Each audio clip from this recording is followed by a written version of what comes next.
Hello বন্ধুরা, সবাই কেমন আছো? আশা করছি সবাই অনেক অনেক ভালো আছো। আর সবাইকে শুভ নববর্ষের শুভেচ্ছা রইলো। সবাই সুস্থ থেকো, ভালো থেকো, আর নতুন বছরটাকে আনন্দে কাটিও। তো আজকে আমাদের যেসব রান্না হয়েছে সেসব রান্নাগুলো তোমাদের সঙ্গে আজকে শেয়ার করলাম। তো এখানে রয়েছে উচ্ছে লাল আলু দিয়ে একটা চচ্চড়ি, আর এখানে রয়েছে আম দিয়ে ডাল। আর এবছর বেশি কিছু রান্না হয়নি অবশ্য, তবু যেটুকু হয়েছে তোমাদের সাথে শেয়ার করলাম। এখানে আছে লাল শাক ভাজা আর মাছের ডিম দিয়ে আলু ভাজা। আর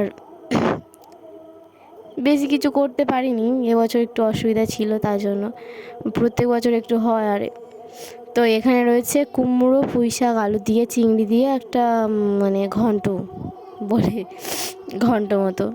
আর রয়েছে মাছের ঝোল।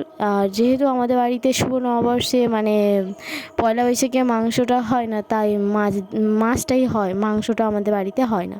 তো এখানে রয়েছে চাটনি আর রয়েছে পাঁপড় ভাজা আর আর এদিকে দেখো মা করছিল গৈলের ক্ষীর, মানে হচ্ছে কি যাদের গরু আছে তাদের বাড়িতে গৈলে একটা ক্ষীর করে দিতে হয় এই পয়লা বৈশাখের দিন।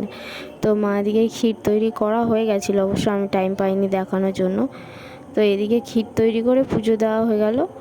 আর আর এদিকে ঠাকুরমশাই পুজো করছিল, আমাদের ঠাকুরমশাই আমাদের মন্দিরে আমাদের ঠাকুরঘরে ভোগ দিয়ে দিয়েছে মা, তারপরে ঠাকুরমশাই পুজো করে দিচ্ছিল।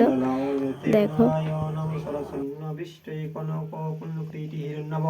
পরবধীতৌ শঙ্খচক্রগদপদ্মধরং বিষ্ণুয়ে নমঃ।